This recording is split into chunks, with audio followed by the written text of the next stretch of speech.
Bismillahirrahmanirrahim. Assalamualaikum warahmatullahi wabarakatuh. Alhamdulillahilladzi ja'ala syahra Ramadan sayyidas suhur. Syahrun futihat fi abwabul jannah wa ghuliqat fihi abwabun nar wa sufidat asyayatin.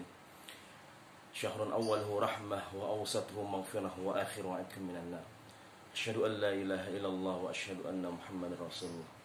Allahumma salli wa sallim wa karim wa azim wa barik ala habibina wa syafi'ina wa zukhrina sayyidina wa maulana Muhammadin sallallahu alaihi wasallam.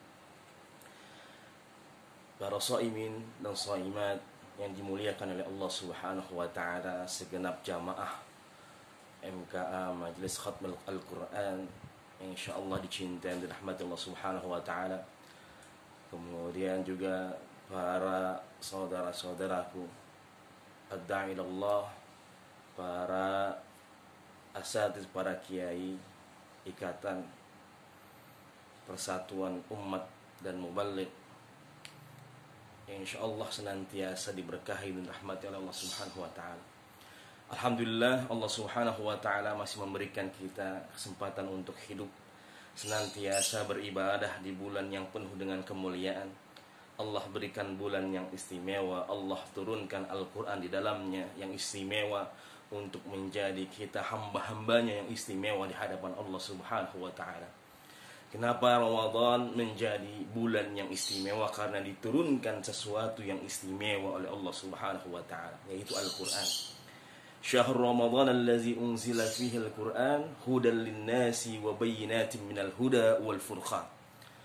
Bahwasanya Allah Subhanahu wa ta'ala telah turunkan Al-Quran di bulan Ramadan ini sebagai hidayah, petunjuk bagi seluruh kita umat manusia. Jadi Allah Subhanahu wa ta'ala tidak hanya menurunkan manusia, menciptakan manusia begitu saja tanpa Allah berikan panduan atau pedoman.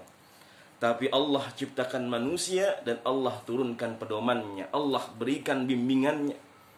Sama misalkan para jamaah semua ketika misalkan membeli alat elektronik, ketika kita membeli TV, membeli kulkas, pasti kita temukan di sana ada buku panduannya, pedomannya. Untuk apa? Supaya kita bisa menggunakan alat-alat elektronik tersebut menjadi benar, menjadi sesuai dengan apa yang diperintahkan di buku pedoman tersebut. Begitu juga Allah Subhanahu wa ta'ala menurunkan Al-Quran untuk menjadi pedoman, petunjuk bagi seluruh umat manusia yang mengaku beriman kepada Allah Subhanahu wa ta'ala. Dan Allah Subhanahu wa ta'ala telah menurunkan Al-Quran di dalamnya bukan hanya saja sebagai akidah, bukan hanya sebagai syariah, akan tetapi begitu banyak yang Allah turunkan. Ada akhlak, kemudian juga ada hukum-hukum di dalam Al-Quran. Begitu juga yang Allah Subhanahu wa ta'ala turunkan dalam Al-Quran adalah ilmu pengetahuan. Makanya Allah Subhanahu wa ta'ala, ayat yang pertama diturunkan oleh Allah adalah Iqra, bacalah. Allah Subhanahu wa ta'ala memerintahkan kita untuk membaca.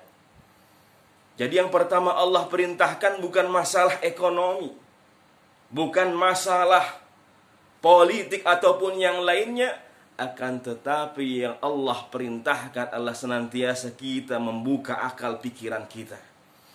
Dan begitu banyak mukjizat-mukjizat dalam Al-Quran yang berbicara tentang masalah ilmu pengetahuan. Dan kita kenal dalam ilmu tafsir disebut dengan i'jazul ilmi. Bagaimana Allah Subhanahu wa ta'ala memberikan semuanya itu, menurunkan semuanya itu, dan Allah tunjukkan ke dalam kehidupan umat manusia. Dalam kehidupan kita Allah turunkan dua tanda-tanda kebesaran Allah Subhanahu wa ta'ala. Ada yang namanya ayatul Qur'aniyah dan ada yang namanya ayatul kauniyah. Ayatul Qur'aniyah adalah Allah turunkan Al-Quran sebagai pedoman kita baca, kita renung, kita amalkan dalam kehidupan kita. Dan ada yang namanya ayatul kauniyah. Allah Subhanahu wa ta'ala ciptakan seluruh makhluknya sebagai tanda kebesaran bagi kita umat manusia. Allah Subhanahu wa taala menjelaskan dalam firman-Nya, "Afala yanzuruna ilal ibili kaifa khuliqat wa ilas samai kaifa rufi'at wa ilal jibali kaifa nusibat wa ilal ardi kaifa sutihat fazakir innama anta muzakkir." Dalam ayatul kauniyah, tanda-tanda kebesaran Allah lewat makhluknya, Allah menjelaskan, tidakkah kalian menatap atau melihat, merenungkan bagaimana unta-unta diciptakan oleh Allah Subhanahu wa taala. Langit diciptakan tanpa tiang oleh Allah Jalla Jalaluh. Bumi dihempaskan, dihamparkan begitu luas oleh Allah Rabbul Izzah. Tidakkah kita merenungi ayat-ayat yang Allah ciptakan dalam kehidupan kita, dalam keseharian kita, dalam sekeliling kita? Dan banyak sekali ajazul ilmi, mukjizat-mukjizat dalam Al-Quran yang Allah sudah jelaskan 14 abad yang lalu, ketika Nabi kita, Nabi Muhammad SAW masih hidup.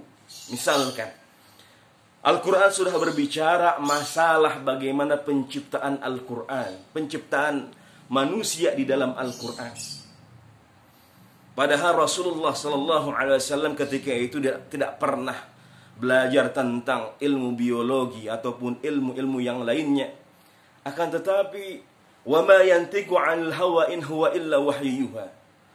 Rasulullah yang keluar dari lisannya, yang kita lihat dalam pergerakannya, adalah semuanya wahyu dari Allah Subhanahu wa taala. Al-Quran sudah berbicara tentang bagaimana proses penciptaan umat manusia.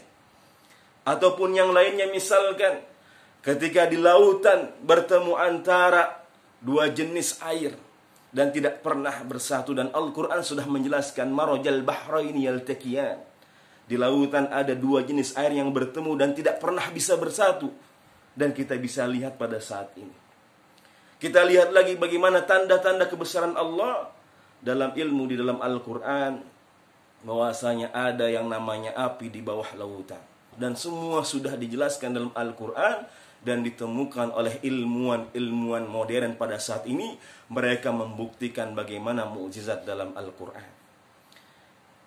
Para jamaah yang dirahmati Allah Subhanahu wa ta'ala, oleh karena itu kita senantiasa merenungi.